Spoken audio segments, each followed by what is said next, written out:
Halo Re, selamat datang di Rekomentar. Kali ini, kita dapat kesempatan ngintip laptop gaming convertible dari ROG, tapi versi yang gedean. Ini dia, ROG Flow X16, laptop gaming 16 inci yang touchscreen dan bisa diputer-puter. Langsung aja deh, kita lihat kayak gimana.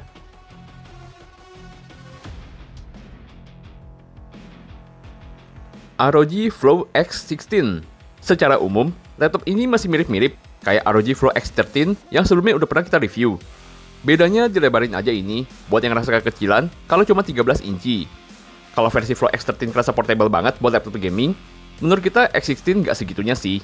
Dengan ketebalan hampir 2 cm dan berat 2 kg. Udah mirip kayak laptop gaming tipis lain di pasaran. Cuma emang form factornya aja yang beda banget nih. Bisa flip kayak gini, jadi kayak tablet. Tetep bongsor sih kalau dipegang selayaknya tablet. Tapi bakal jadi nilai plus buat yang pengen layar lebih luas atau yang tangannya gede, jadi pegangnya lebih mantep.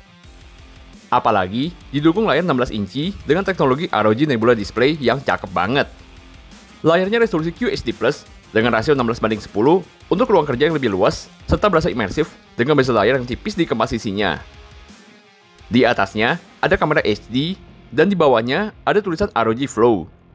Refresh rate layarnya udah 165 Hz, dan response time-nya 3 ms, jadi enak nih buat gaming yang perlu FPS tinggi, jadi nggak patah-patah. Warnanya juga kaya dan akurat, dengan color gamut 100% DCI-P3 dan udah Pantone validated.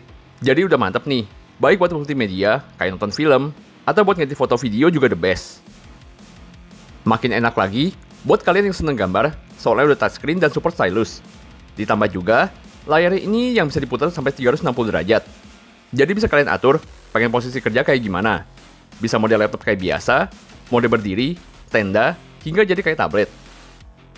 Tapi kalau lagi ditutup, masih mirip sih kayak dedeknya.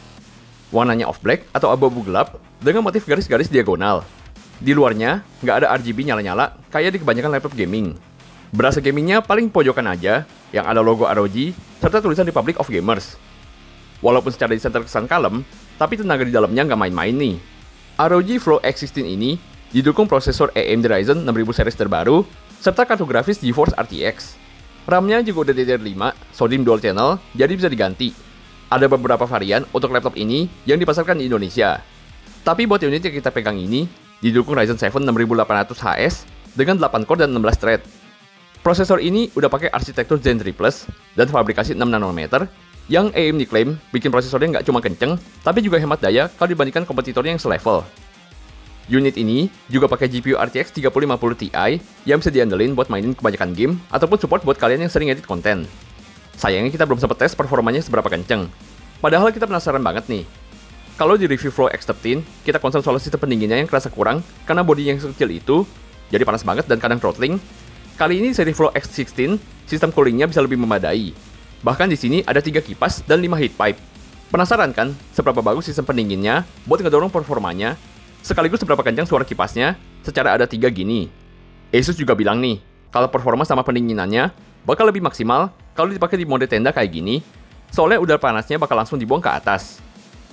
Dan tentunya, kalau kalian perlu performa yang jauh lebih tinggi lagi, ada perangkat XG Mobile alias GPU eksternal khususnya, jadi tambah sadis lagi nih grafik cardnya.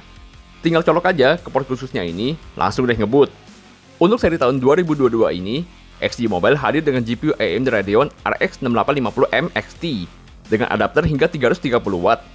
Secara dimensi sedikit lebih gede dari seri sebelumnya, tapi tetap mobile banget buat ukuran GPU eksternal. Dari tampak luar, XG Mobile ini pakai motif diagonal kayak di laptopnya, dengan ada tulisan ROG dan nyala merah juga kalau lagi terpasang. Bagian belakang ada logo ROG, serta ada kickstand-nya buat diberdiriin. Lagi-lagi sayang kita belum tes performa aslinya kayak gimana nih. Tapi dari benchmark, untuk 3D Mark Time Spy bisa tembus 11.000. Gile nih kencengnya. Gak cuma buat boost performa, tapi juga bisa jadi hub untuk colok beberapa display sama aksesoris juga. Soalnya ada tambahan 4 port USB Type-A, HDMI, DisplayPort, serta Ethernet. Lumayan banget nih buat nambahin port di laptopnya, yang di sisi kanan ada 2 port USB Type-A, micro SD reader, sama tombol power. Sementara di sebelah kiri ada port DC-in charger, HDMI, 1 port USB Type-C, audio combo jack, serta port khusus buat XG Mobile. Ya kalau nggak dipakai, bisa jadi tambahan port USB Type-C.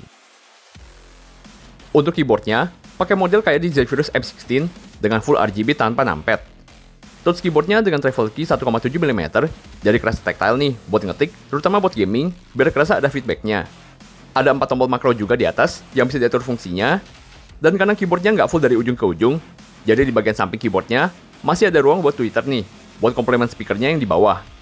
Lanjut, laptop ini juga didukung baterai 90 Wh yang harusnya lumayan awet untuk dipakai kerja ringan kayak browsing atau nonton film. Kalau sesuai nih, klaim prosesornya yang lumayan hemat daya dibandingkan levelnya. Kemudian fitur lain, udah ada kamera 720p yang built-in di atas, jadi tinggal pakai nih, misalnya buat meeting online ataupun buat game streaming. Udah termasuk OS Windows 11 sama Office Home and Student 2021 juga, jadi udah bisa langsung dipakai nih. So, itu dia tadi, ROG Flow X16.